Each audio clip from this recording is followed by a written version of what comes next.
Oh, it says Haven said she's trying to join it, but just won't get her. Cool. I'll let her in as we go. All right. Hi, everybody. My name is Dan Popa. As you can see there, those are my credentials and my current academic position. So I'm at Rush University, which is a medical school in Chicago. And today I'm going to be chatting with you guys a little bit about emergency medicine and diving medicine, and basically how it might apply, or rather how some of the concepts that you guys are learning right now in school apply to the stuff that I do on a daily basis and how there's overlap. So feel free to text your questions in real time, and then we can have Dr. Lyman or Michael basically interrupt and ask me. So let me see how best to do this. All right, so a little bit about me. First of all, just so that you know a little bit more. First of all, I've got this background of these sweet, large barracuda behind me, which is a photo that my wife and I took in the South Pacific in the Solomon Islands. So we both like diving, and I hope you guys get a chance to meet her. She's an awesome marine biologist as well. And I'm wearing today my nice diving shirt here with the dive helmet, and it's from, it's not coming in and out, but there we go. So I grew up in the LA area. I did college at UCLA, and because I don't do anything the easy way, I had two majors, and I studied physiology as well as history. So that took me 4 years, and this is basically keeping track of how long I've been in school, which is forever and probably longer than anybody that you guys have ever met.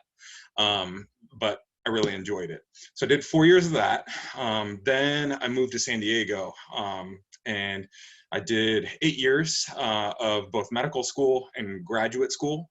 So I got 2 doctorates, and during that time, I got to meet and be friends with Dr. Lyman, and we've been friends ever since.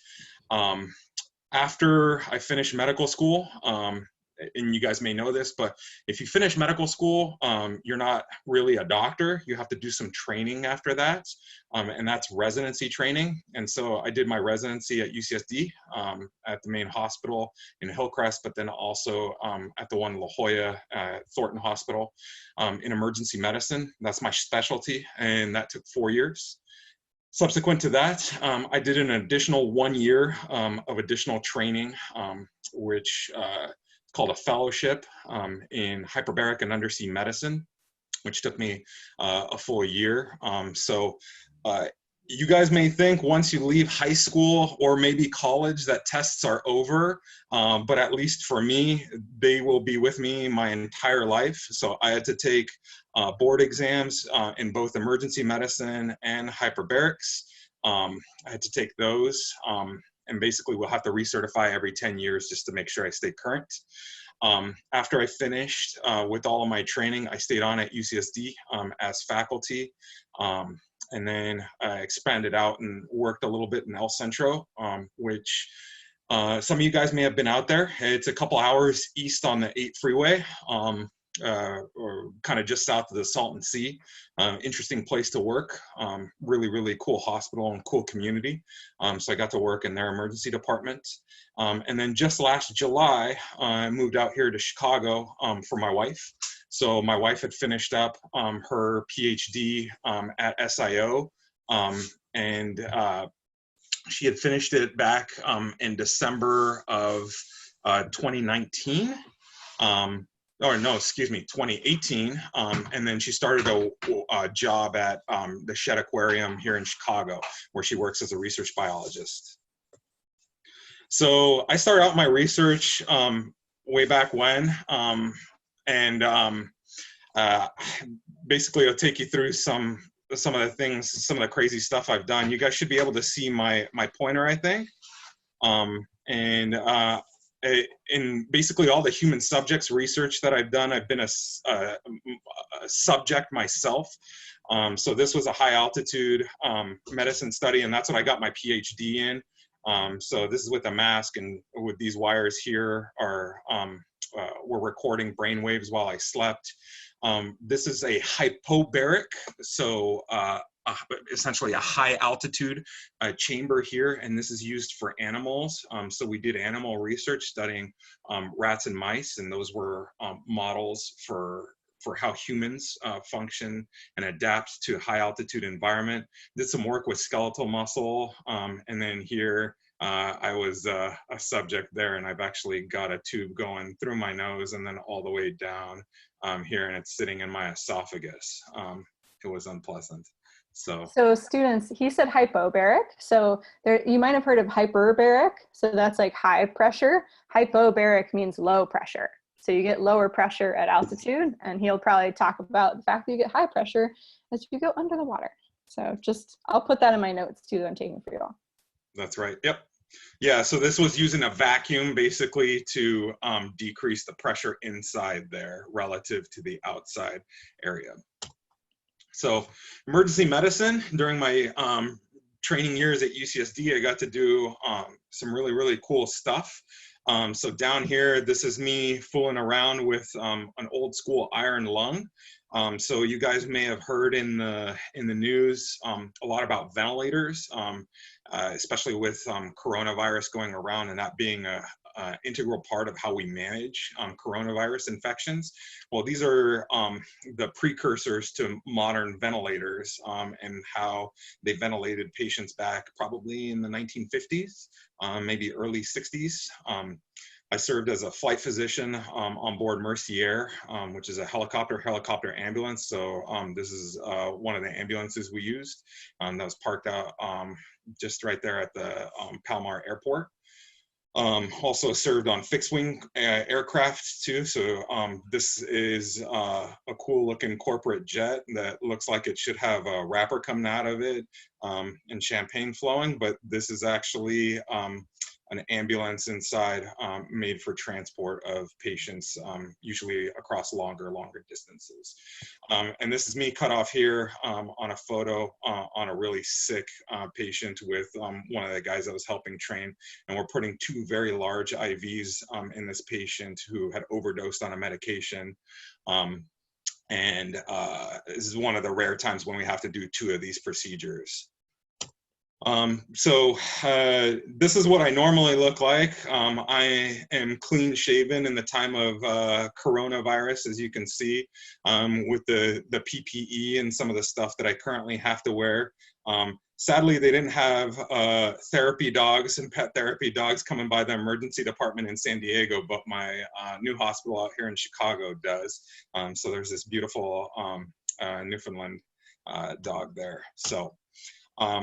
Now, as far as the hyperbaric chamber in undersea medicine, so this is what the chamber at UCSD looks like. It looks like a big submarine with a lot of knobs on the outside that control the pressure going on inside.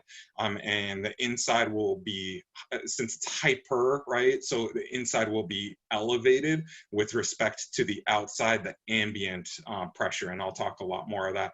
A couple of my coworkers, and this is me giving the thumbs up, treating a really sick individual in there. I'm giving the thumbs up because we've had to treat him over the course of a few days, and he's actually doing much better and taking a turn for improvement and ending up going to be leaving the hospital actually pretty soon, which we were happy about. Currently I'm still doing a little bit of research more on the human subject side of things. This was a photo we shot just a few months ago. So currently doing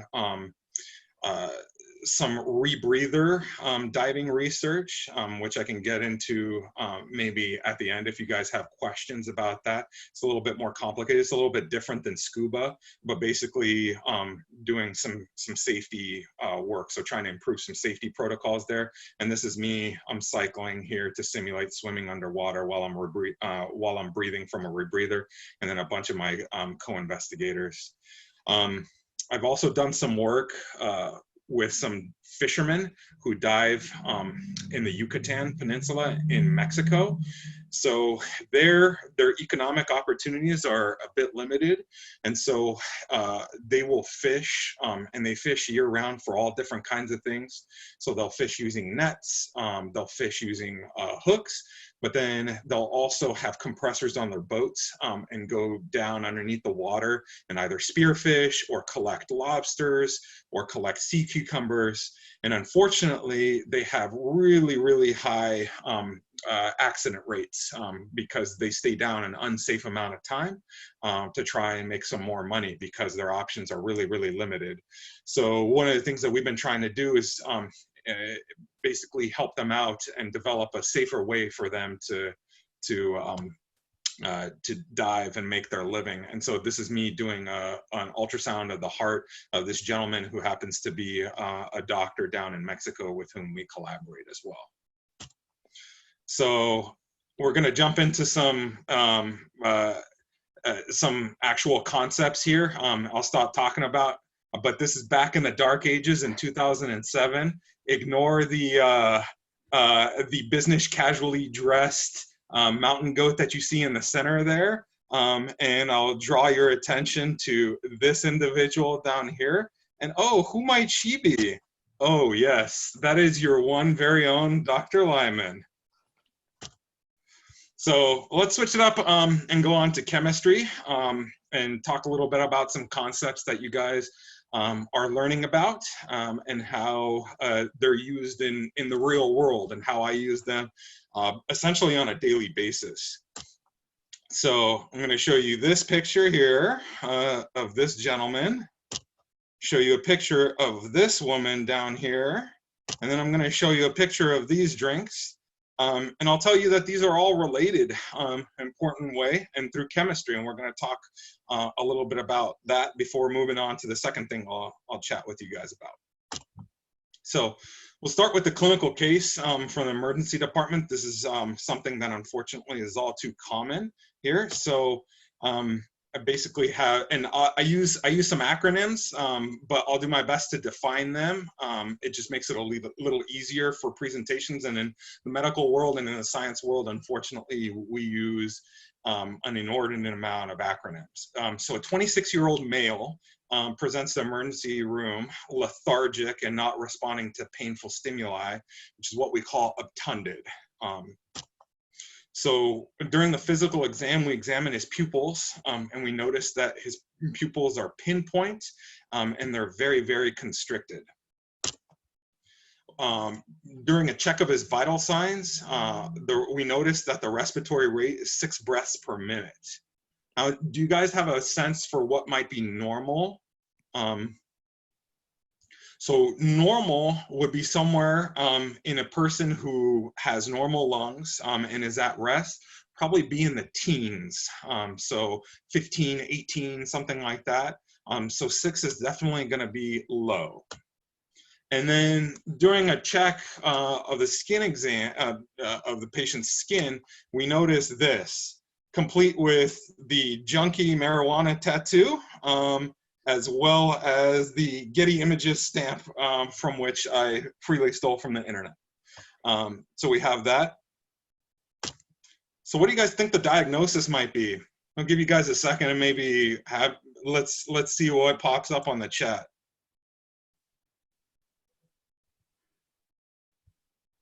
He's intoxicated, heroin, okay. OD, heroin, on drugs. All right, very good, very good. So yes, the diagnosis is gonna be heroin overdose. So heroin, you guys may recall, is basically an opioid that comes from the poppy plant that you can see there. So unfortunately, our country has an epidemic of opioid overdoses, heroin, fentanyl, what else? Morphine, OxyContin, Dilaudid. There are lots and lots of different types. Some are available by prescription and some are available illicitly. But unfortunately, throughout this country, up until the coronavirus, we were seeing this a lot. So does anybody know the treatment for opioid overdose? I'll wait a second and see if anybody knows therapy. Ultimately, yeah, but we're talking about this intoxicated patient who's in front of us. Does anybody know the detox? Yep, naloxone. That's right. So it's going to be naloxone, also known as Narcan. That's the trade name. And so it comes in a few different forms. If you guys have taken first aid or anything like that, you guys hopefully will get some exposure to this, because you'll hear about this a lot in the media. Now they're starting to have kits available in a lot of public places. Even police officers carry them. And sometimes a known user will have one of these kits at home, or their loved ones will have them, because it is truly life-saving. So it can be given a few different ways. So there's a nasal spray in this nasal kit here. This thing, it looks like a syringe, but this is called an atomizer. So this will make small, tiny droplets, and that gets jabbed into the nostrils of an intoxicated individual that needs this. And then you can just basically press here and it'll create a mist similar to this, and be given that way. And then it can be given through an injection, either intramuscularly, so just a straight shot into a muscle, or if there's an IV into the vein. How fast does something like that work? Really fast, actually. So probably like 15-30 seconds. There's a slight difference in if it's given intramuscularly, because it has to get absorbed and make its way into the brain, because that's where the opioids are having their effect. That's where their receptors are. And that brings me to the trap here. So the respiratory rate is the big deal here, and how people die from overdose. And so all the centers that control respiration are essentially in the central nervous system and in the brain. So it has to make its way from the nose, from the shoulder where it's injected, or from the vein, wherever that is, an IV placed in the foot, in the hand, in the arm, into the brain to deliver that drug and basically reverse the opioid. So let's step back a second and talk about, so what is the point of respiration or ventilation? So bigger question, and let's see what pops up on the chat. So does it have side effects about the Narcan? Not really. So a lot of times we will give, to Sammy's question, for somebody who's just found down in a public space and we don't know exactly what's going on, we may not have much information. The paramedics even may try Narcan just to see if the patient wakes up, versus if they're just intoxicated from something else, like maybe they're super drunk, or maybe they were hit really badly in the head and they're concussed or completely knocked out. Don't know. So respiration to make breathing easier. I guess, let me rephrase the question. So what's the point of breathing? To circulate oxygen through the body. That's one thing. Mm-hmm. Can someone overdose on Narcan? Not really. In those amounts that are being given in the syringe, it's safe to basically give the whole thing. So does it help on all opioids? Yes, it does. I thought that Narcan made them not feel the effects of painkillers. Can't that be bad? So yes. Oh, we have Antonio. It's one of the other teachers. Yeah. Gotcha. Fair enough. Okay. Yeah. No problem. Okay, so about the question with Narcan. So technically, yes, you can. What happens is if you give them Narcan, you can throw them into withdrawal. So this is kind of a more nuanced thing. So if we completely reverse somebody who's used to abusing opioids, they can undergo withdrawal and they'll basically be really, really uncomfortable. It's not life-threatening, however. So they might vomit, their nose is gonna start running, they might start having diarrhea, they might feel really cold, they might start having pain and start moaning, but it is not life-threatening. And the effects of Narcan will wear off on the order of about 30 minutes, plus or minus like a few minutes, maybe up to an hour. And then it does help with all opioids. It's just a question. Some opioids will bind the receptor more tightly, and so a bigger dose might have to be given to overcome that tight binding. And does it always work? In the case of opioids, it depends. So if you have, so basically you have receptors that are receiving the opioid. And so if there's a bunch of opioids that are always there and available, you have to give enough Narcan to overcome that. And if you can't, that'll be a problem in and of itself. Can people build a tolerance to Narcan? Not really. Again, it's going to be, so tolerance is the amount of receptors that you have in the brain. Basically, you may just end up having to give more Narcan, but that's a factor of both what they're taking and what effect you're trying to produce. So when I'm giving Narcan, I'm often only trying to wake them up enough so that they start breathing on their own. And then Narcan is cheap enough to be in households that may need it. You just need a prescription most of the time. So let's focus back and get back to the point of respiration, ventilation. So it's gas exchange. Unless, let me see, did I miss another question? Okay. So it's gas exchange. And it's not just about oxygen, right? We make another substance, CO2, and it turns out the CO2 is going to be very, very important in our discussion here. Oxygen obviously is very important, but the CO2, you'll see, might actually be more important, and certainly for this case. So looking at this diagram here, we've got air that's going to be coming in through the lungs. Air is going to be a combination of oxygen and nitrogen. So nitrogen 79% and 21% oxygen.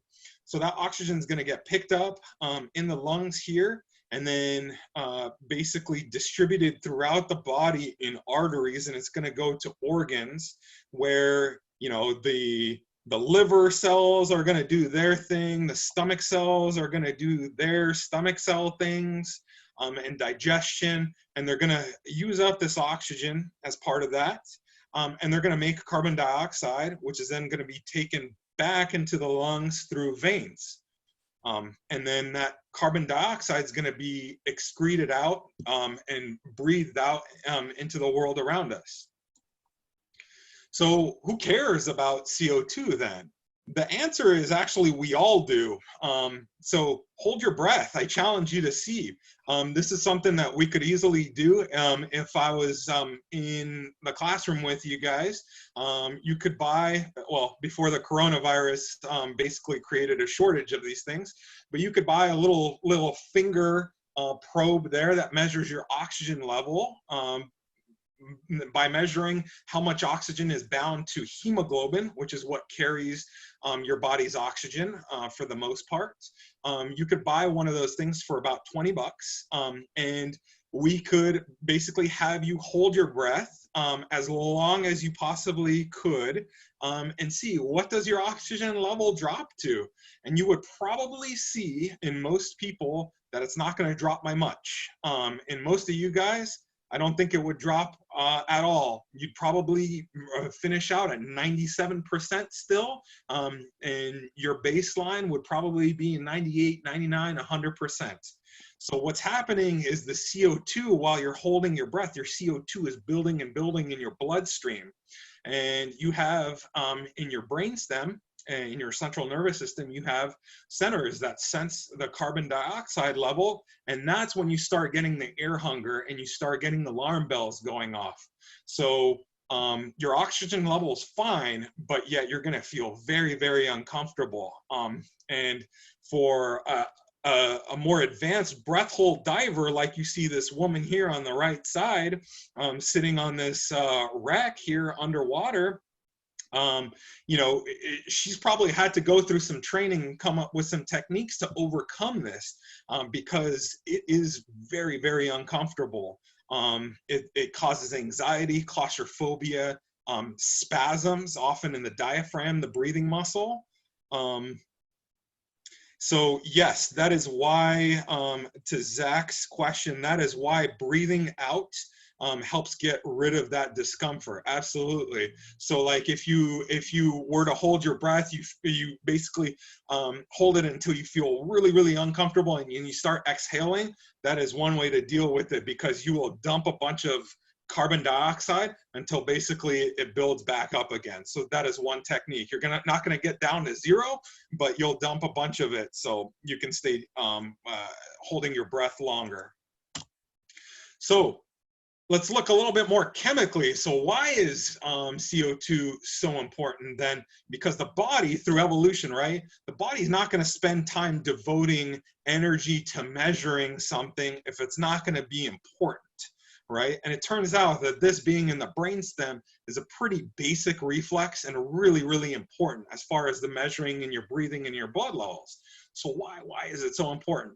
Well, so let's look at this chemistry equation and look at this equilibrium going on here.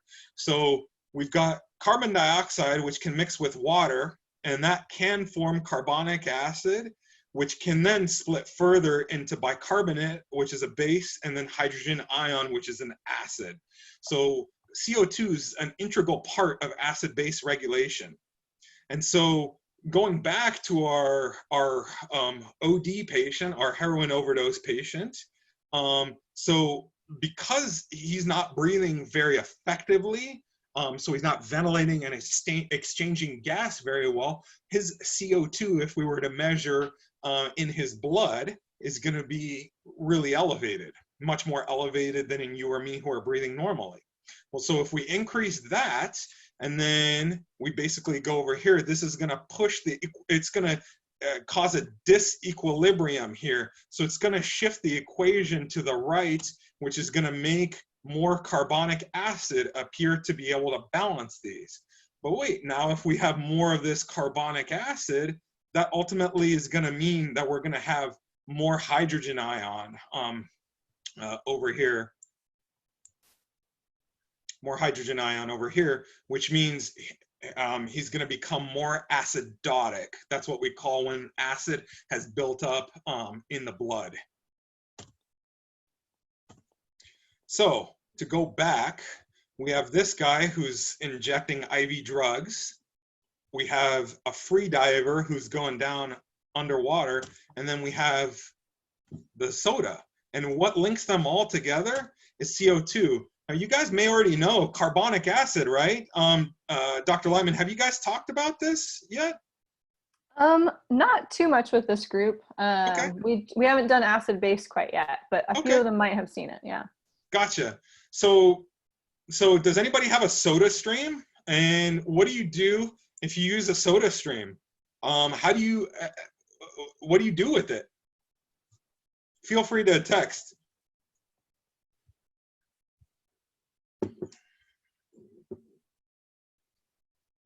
Yeah, carbonates drinks. That's right. So that carbonation, right? Yeah, exactly. Shoots CO2 into the water, right? So it's going to use compressed CO2 to essentially do exactly what I just showed you in that equation to create more acid. So it's going to create that carbonic acid, which then comes out of solution and then creates those bubbles again, and then a tingling sensation on your tongue, which can be pleasurable for some people and add to the taste, which is why we drink a lot of those carbonated beverages, even if it's just club soda, which is just carbonated water, right? Without even any additional flavoring to it. So, I'm just gonna pause there and see if anybody else has any other questions before we move on to a different concept.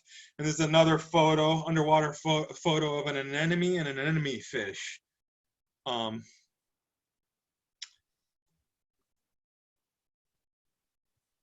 right, we'll move on then to the next thing. So we'll talk a little bit about some diving medicine. Sadly, I did not take these photos, but you got probably what looks like a hawksbill turtle to me, a juvenile spotted drumfish here, a frogfish right there, the turtle, another anemone fish, and then probably a basket star there. So any people fish? Any people go fishing out there in the class? Yes. Have you guys ever had this happen where you pull up a fish from the depths and it looks like this? So this is from the federal government, from NOAA, the National Oceanographic and Atmospheric Administration. And this is basically a strategy for dealing with this if we have to do a catch and release. With basically the fish that we've caught. So a fish is caught at normal depth, and then basically as we pull it up, the fish is going to become distended by expanding gas. And this thing coming out of its mouth here is called a swim bladder, which is how the fish regulates its buoyancy and where it is in the water column. And basically it can't empty this out in time, so it's got bug eyes, it's swollen up. But then if you take a weight and drop it back down to depth, it goes back to normal and can swim away. So what's the underlying principle that governs what we're seeing? So let's talk about that, because this is going to play a huge role in a lot of what I do for diving medicine. So it's going to be a basic principle. It's called Boyle's Law. So Boyle was a scientist way back when, many hundreds of years ago, who described this, basically this relationship here. So pressure and volume are inversely related.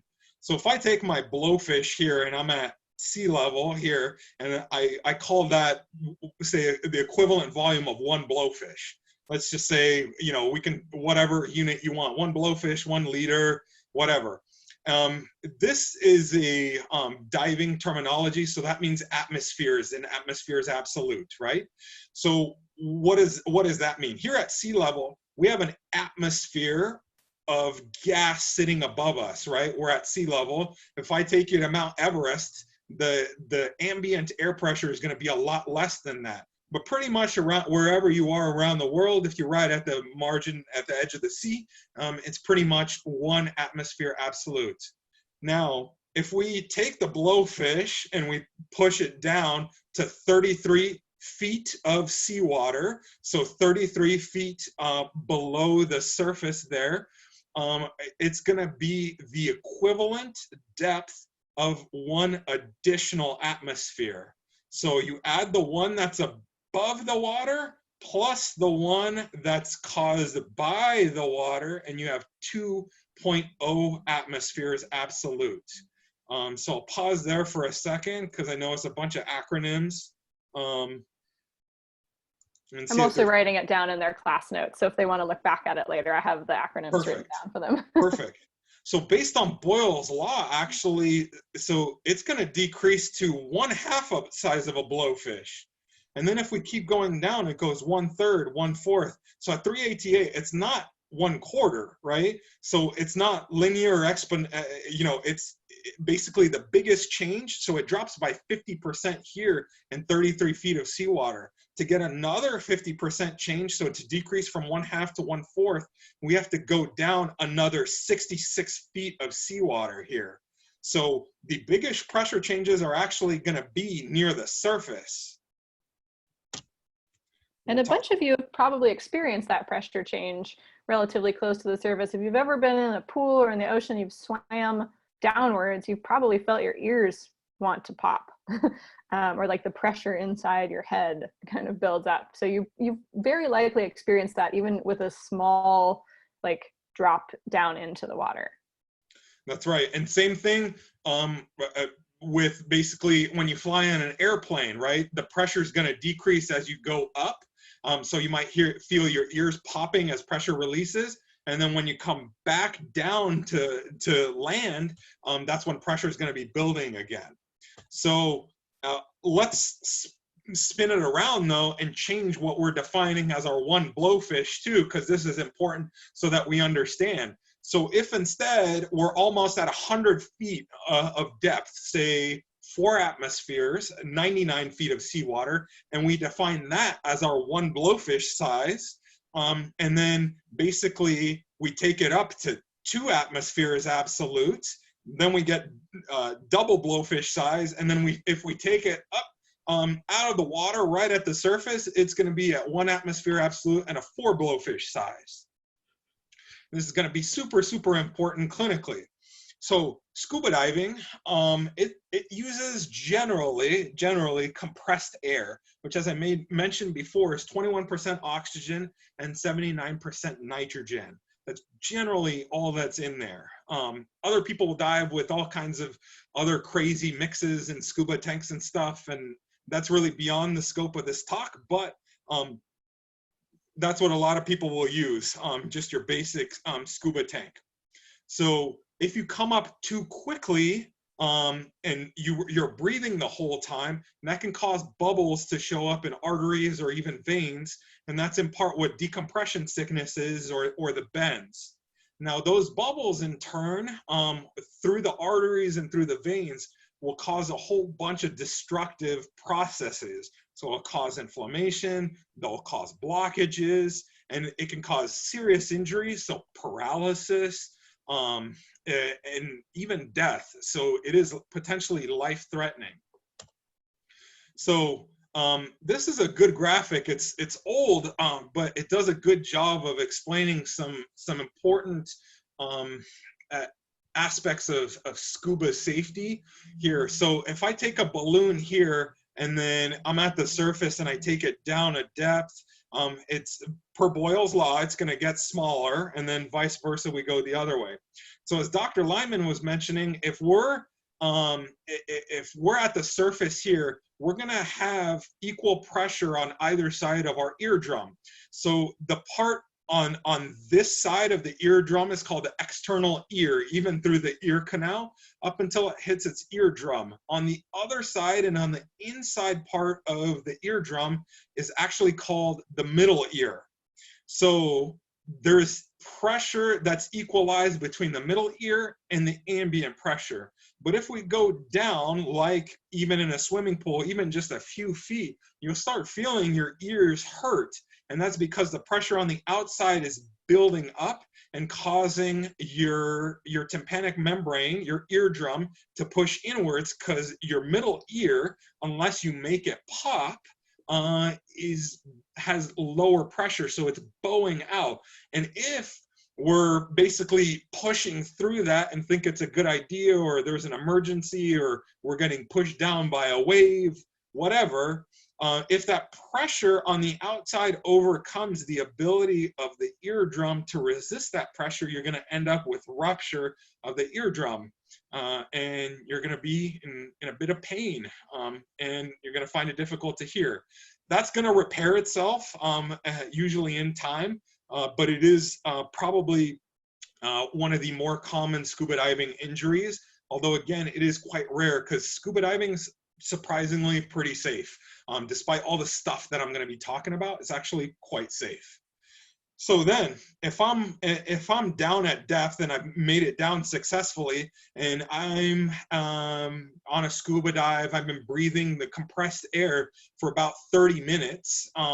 So this is the small little grape-like area. Those are called alveoli in the lungs, and that's where the gas exchange happens. They're like little balloons in there. And so if they're filled with their normal volume there, but I take a breath and basically go rocketing, swimming up to the surface, and I don't exhale, by Boyle's law, by the same rule that governs this balloon that's going to expand. So these alveoli, they're going to keep expanding, and at a certain point, they may rupture, and that's going to cause all kinds of problems clinically. So that's where people end up with potentially paralysis or death. The treatment, if we get to them in time, is going to be recompression with that hyperbaric chamber that I showed you guys before. So looking back, so again, we're going to try and reduce all of these bubbles, the bubble size again that are present there. So by recompressing them, and then we're going to do a much slower decompression to avoid basically what happens in a soda bottle. So if I agitate a soda bottle, remember it's under pressure if it's not been opened, and then I crack it open immediately wide open, it's going to go everywhere, right? And so essentially that happens with diving if you come up too quickly. But instead, if I crack it open just a little bit, I can let just some of the bubbles come out just a little bit, and it's not going to cause a problem. So that soda bottle analogy is a simplified analogy that is useful, I think, for getting the point across that I'm trying to make with you guys. So, I mean, with that basically wraps up what I've got to talk to you guys about. You have a few good questions that they put in the chat too, if you want to check those. There were some really cool questions there. Does this happen no matter what, or if you go slower, does it help to relieve the pressure? Zach, I'm not sure what we were talking about exactly. Were we talking about do you want to re-ask your question? Is it about the ear? And then as far as Dennis's question, it is called pressure sickness. Yeah, that's one word for it. Decompression sickness, the bends. There's a lot of different terms for it, but yes, that is one.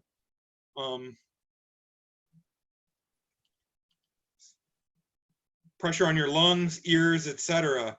So as far as the ears, so going down where that pressure is going to be building up on the outside, but then not so much in the middle ear, you'll have to equilibrate your middle ear space, and you can do that by wiggling your jaw, by closing and blowing out hard like that, by basically straining like you're on the toilet and going poop. So that all of that can help and open up your the tubes that connect your mouth to the middle ear, these things called eustachian tubes, to push them open and allow equilibration of that pressure space. Now, some people can do that really fast and they can go rocketing down on a scuba dive, and some people have trouble with that and it takes them a little bit longer. As far as the lungs, if you come up really slowly, you will exhale out all of those and keep breathing. That's the main thing, is don't hold your breath. So as long as you're exhaling outwards the whole time, you won't have a problem. So, Ray Johnson asked, is it true that if you're deep diving and the pressure equalizer or the oxygen supply gets cut off, your body can get crushed so much that it could kill you?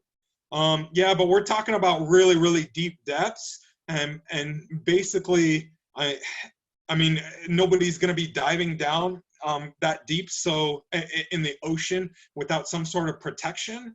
They have done studies, and I'd have to look and see what the most recent record is. But back, I know for sure in the early 80s, Duke, they have a chamber that was an experimental chamber, and they took two or three Navy volunteers down to, I think it was over 2,000 feet of seawater, that equivalent pressure, and had them there for quite some time.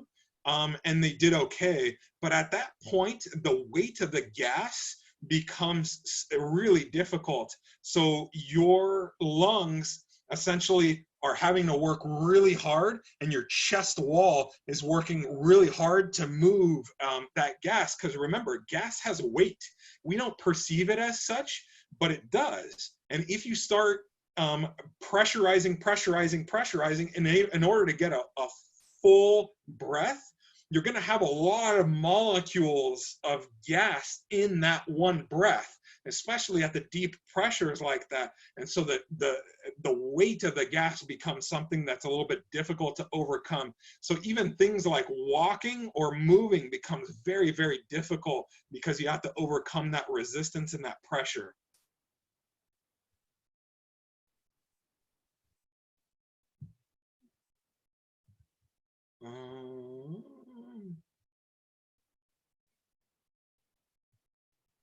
So pressure sickness is pretty rare here, especially in the United States. So there are guidelines for depths and time to be spent while diving. So usually, as long as you stay within those guidelines and aren't doing anything crazy, it's actually very, very safe. I'd say it's safer than driving a car, safer than probably riding your bike on some of the roads in San Diego. It's actually quite safe. But again, it's up to you to adhere to those safety regulations. So for example, you can dive down to 60 feet of seawater and stay down there for 30, 45 minutes, and you should have no problem whatsoever as long as you come up slowly and don't have, remember to breathe, don't hold your breath. Now, if you want to stay 60 feet for 2 hours, that's going to be a little bit more of a problem, and you're going to have to come up with a different strategy to slowly come up, but that's also possible. So when exhaling, is it one long breath out or are there pauses? So it's going to be basically one long breath out. In the past, when they've done scuba certifications, they've actually had you practice that. So as long as you keep your airway open, bubbles, and I've done this before and you can feel it, bubbles will basically be coming out on their own. So all you would literally have to do is probably hum like that, and that's keeping your airway open and not your mouth closed or anything closed to stop breathing. So as long as you're like that, any gas that's building up in your lungs will actually be coming out, and you'll see it. You'll see bubbles. I can try and find a quick video if you guys want that shows what happens when somebody doesn't do that. If we've got time, Dr. Lyman, do we have some time? Yeah, so they're kind of on their own time now. So students, if you want to stick around for questions, you're welcome to. Otherwise, you can totally head out and have a little lunch break. We have about 5 minutes left. Yeah, before they leave, though, I actually wanted to go over a few things. So don't leave yet. I want to go over a few things. Is that possible? Can we do it tomorrow? Okay, we'll do it tomorrow. Okay, cool. Okay.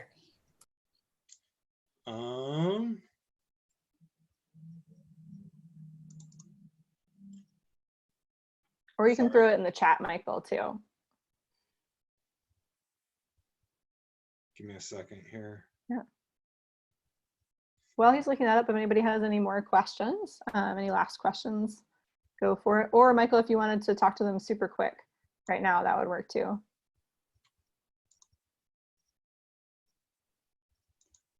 Oh, hang on, let me do a new share here. Okay. Cool. Okay. So this is from the Dutch military. So this is a military diver doing this drill, basically like an out of air drill. So he's breathing, he's down here, and this is a pool setting controlled. This is the instructor here, and this is the trainee diver. So he's going to take off the mask in a second and do this ascent up this rope here. So he's going to start making his way up here, and I'm going to go ahead and stop right here. And you can already see he's come up a few feet and he hasn't exhaled yet. Keep your eye on that. So no real bubbles here. Still not really much in the way of bubbles. It's going to switch perspective. This is another instructor here. Not much in the way of bubbles coming out. And in a second here, you'll see this instructor come down and open up this guy's airway right here. And you could see some bubbles starting to come out there, and you'll see a lot more starting to come out right here. So this is all of this guy. So see how many bubbles are coming out just from opening his airway there. And then it'll give us a second here. And then I want you guys to keep an eye out on his right leg when he starts swimming across the field of view on the surface. So it'll switch perspective in a second. So this is the trainee, and keep an eye out on this right fin and keep waiting. Wait for it, wait for it, wait for it, and boom, he's paralyzed right there. So because of all those bubbles ended up in his brain and basically caused him to have paralysis. So he got paralyzed in his right leg from that. And he ended up having to go and get a hyperbaric treatment, and then had full recovery at that point once those bubbles were gone and that all that inflammation and stuff dealt with. So he had full recovery, thankfully. And yes, it could kill you. Absolutely. Yeah. How deep were they? Not very deep, as you can see. I mean, I think probably each one of those hash marks on the over here is probably a meter. So my guess is probably, I think, on the order of maybe 20 feet. Or sorry, no, 20 meters, so like 60 feet, 50, 60 feet, something like that. But they're not that deep. And certainly you can have this happen much closer to the surface.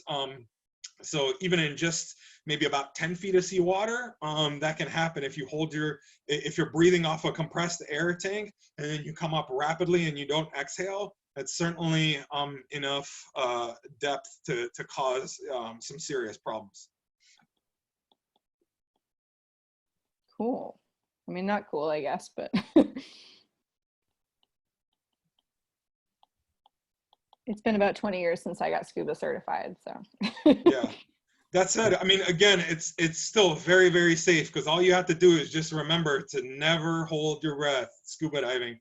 That's one of the first rules that they teach you, and this is one of the reasons why. So always just keep breathing, and you'll be fine. So Dan, that was all because he just didn't breathe once. Like he didn't exhale. Yeah, because he didn't exhale. That's correct. Wild. Any last questions?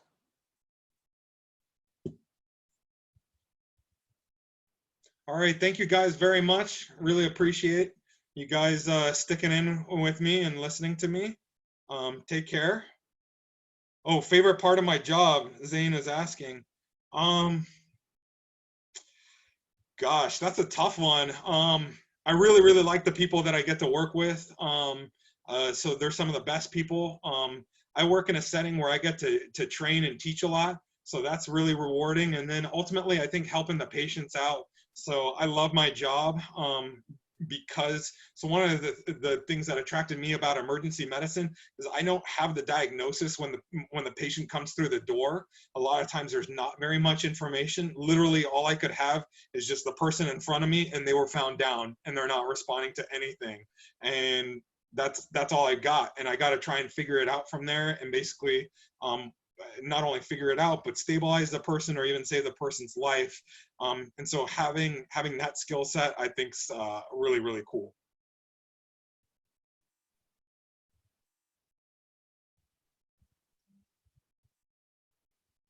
Sweet. All right. Thank you so much. Students, if you have follow-up questions after this, like if you think of one later, feel free to send it to me and I can forward it on to Dan. And I know he's super busy, but somewhere in there he may have time to answer a few questions. So thank you so much for zooming into our class. Cool. Thanks, guys. Have a good one. Bye.